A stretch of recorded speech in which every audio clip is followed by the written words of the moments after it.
기도합니다. 하나님을 사랑합니다. 하나님이 아니시면 존재도 삶도 없음을 시인합니다. 오늘도 주님의 은총 안에서 살게 하옵소서. 예수님 이름으로 기도합니다. 아멘. 오늘 아침 말씀 베드로후서 1장 10절입니다. 그러므로 형제들아 더욱 힘써 너희 부르심과 택하심을 굳게 하라. 우리가 믿으면 구원 얻는다는 것, 하나님께서 구원을 안 주시려는 게 아니라 구원을 주시려는 거예요. 그렇다면 구원 얻는 일이 하나님께서 그것을 어렵게 해놓으신 게 아니라 사실은 쉽게 해놓으신 거예요. 다른 말로 주님이 해주시는 것을 우리가 따르기만 하면 되도록 해놓으신 거라고요. 길은 이미 열려 있습니다. 길은 이미 닦여져 있어요. 그 길을 가면 되는데 문제는 그 길을 안 간다는 거예요. 구원 얻기는 원하는데 주님이 이끄시는 길을 가기는 원치 않는다는 거죠.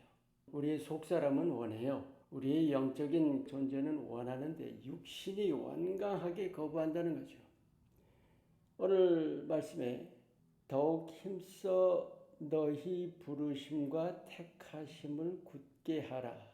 여기 부르심과 택하심이라는 것을 우리가 일반적인 이해로 예정이라고, 특별히 이제 장로교에서 그런 단어를 쓰죠. 그러나 어디까지나 하나님 편에 섭니다.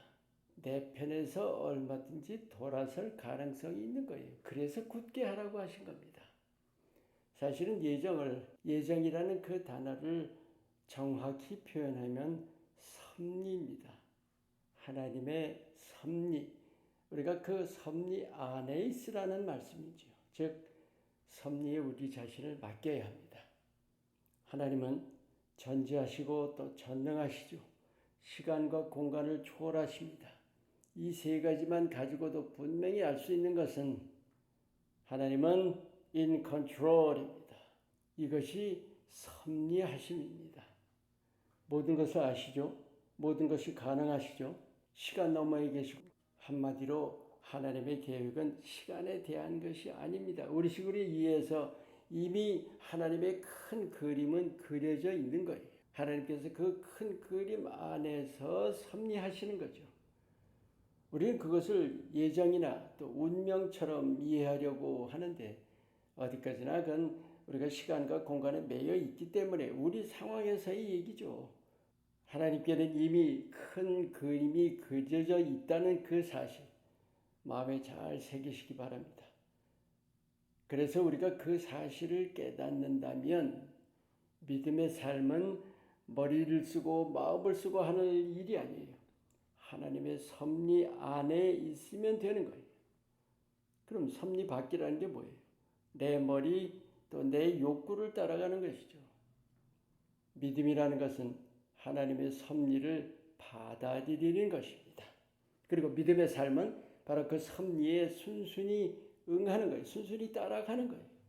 우리가 하나님을 전지전능하시고 시공초월하시고 그런 하나님으로 믿는다면 인간의 생각이나 판단, 이론 정말 아무것도 아니잖아요.